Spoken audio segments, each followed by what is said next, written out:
আজকে আপনাদেরকে আমি ওয়্যারলেস মোড়ে কি ধরনের স্ট্রিট ফুড পাওয়া যায় সেটাই আজকের ভিডিওতে আপনাদেরকে দেখাবো। যেহেতু শীতকাল চলেই এসেছে, পিঠা থেকে শুরু করে বিভিন্ন ধরনের কাবাব সবকিছু নিয়েই থাকছে আজকের এই ভিডিও। ওয়্যারলেস মোড়ে নলা হালিম কিন্তু অনেক বছর ধরেই অনেক ফেমাস। আমার এই হালিম দুই একবার খাওয়া হয়েছে, কখনো নলা হালিমটা নেওয়া হয়নি কারণ এটা খেতে খুবই মেসি হয়ে যায়। আমি যেটা নিয়েছিলাম সেটা ছিল ওদের বিফ হালিম। আমার প্রাইস না আমি এই ভিডিওতে ঠিক বলতে পারবো না, কারণ এগুলো না আমি অনেক আগে ট্রাই করেছি, বাট ভিডিও প্রপারলি দেওয়া হয়নি দেখে প্রাইস ভুলে গিয়েছি।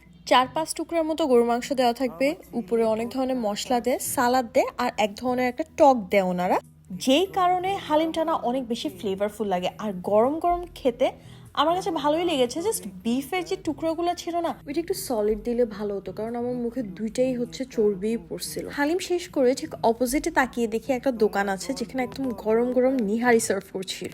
সো ওইটা দেখেই লোভ লাগে, ইচ্ছা হচ্ছিল নান রুটি দিয়ে একটু ঝোল দিয়ে খাওয়ার জন্য। সো এক বাটি নলা নিয়ে নিই, বড় কোনো নলা নিয়ে নেই, এটা যে আমার একটু চর্বি জাতীয় খেতে ভালো লাগে। অ্যান্ড সেম দোকানে আপনারা চিকেন কারি, হালিম, বট ভাজা, বট রান্না। আমার না ভাজা বট খুব পছন্দ। এটা তো একটু গ্রেভি টাইপ, বাট একদম যখন মচমচে ভাজা ভাজা হয়ে যায় না, ওই বটটা অনেক ভালো লাগে। বাট এটা যেটা ছিল এটাও একটু বট ভুনা টাইপের ছিল। এটা এক প্লেট নিয়েছিলাম। তারপর নিয়েছিলাম নান রুটি, অফকোর্স নিহারির সাথে নান খুবই ভালো যায়। সো যেটা অর্ডার করেছিলাম সেটা ছিল নিহারি, নান রুটি, বট ভাজা, আর ছিল আলু পুরি, ছোট ছোট আলু পুরি নিয়েছিলাম। সো নিহারির উপর না একদম বেশি করে লেবুটা আমি চিপে নিয়েছিলাম, আর নান দিয়ে খেতে এত মজা লাগছিল, কারণ ঝোলটাই না অনেক ফ্লেভারফুল ছিল। আর বটটা আমার কাছে সো লাগছে। আলু পুরিটাও মোটামুটি ছিল।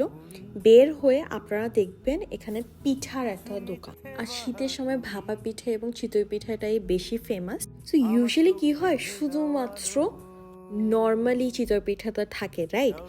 এটাতে দেখলাম ফার্স্টে ডিম দিল, দেন মরিচের যে ভর্তাটা আছে সেটা একসাথে মিক্স করে দিল। সো এটা না আমার কাছে ইউনিক লেগেছে। ইউজুয়ালি ডিম চিতই হলেও না এরকম মরিচের ভর্তাটা দেয় না, শুধুমাত্র ডিম আর লবণ দেয়। So that was pretty unique to me. আর পাশে ভাপা পিঠা হচ্ছিল। গরম গরম ভাপা পিঠাগুলো যখন রাখতেছিল না, ওইটাও দেখতে অনেক টেম্পটিং লাগছিল। আমার কিন্তু ভাপা পিঠা তেমন একটা পছন্দ না, but just look at this one, এটা দেখে অনেক টেম্পটিং লাগতেছে, রাইট? আর যে কয়েক ধরনের ভর্তা ছিল, আই থিঙ্ক 6 ধরনের ভর্তা ছিল। আর দেখলাম ওনারা না কাস্টমাইজ অর্ডার নিচ্ছে, যেমন কি একটু আগে যেটা দেখলাম মরিচের ভর্তা, আরেকটাতে দেখলাম মরিচ এবং শুটকির ভর্তা মিক্স করে দিছে। সো ওই কারণে না একটা স্পাইসিনেস, একটা ফ্লেভারফুল থাকে চিতইটা। সো ফার্স্টেই আমরা যেটা ট্রাই করেছিলাম সেটা ভাপা পিঠা। ভাপা পিঠার গুড়টা ছিল উপরে, গরম গরম খেতে খারাপ লাগেনি। আর এটা আমাদের কাছে অনেক ইউনিক লাগছে, ভর্তার সাথে একসাথে খেতে ঝাল ঝাল অনেক ভালো লাগছে। আর পিঠা খাওয়ার পরে আমরা চাচ্ছিলাম একটু কাবাব টাইপ কিছু এক্সপ্লোর করার জন্য। সো টানা সারি ধরে অনেক কাবাবের দোকান দেখবেন। আমার এক্স্যাক্টলি মনে নেই কাবাবের নামটা, কাবাবের দোকানের নামটা মনে নেই।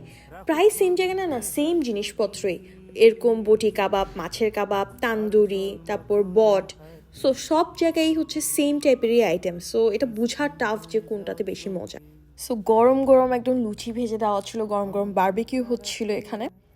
এইটা যতদূর মনে পড়ছে এটা মেবি কলিজা ঘিলা ভুনা, এটা ছিল বটের কারি, তারপর এটা গরু মাংস। সো এরকম অনেক ধরনেরই আইটেমস ছিল। আমরা যেটা নিয়েছিলাম, আমরা ছিলাম বটি কাবাব নিয়েছিলাম, আর তান্দুরি কাবাব নিয়েছিলাম।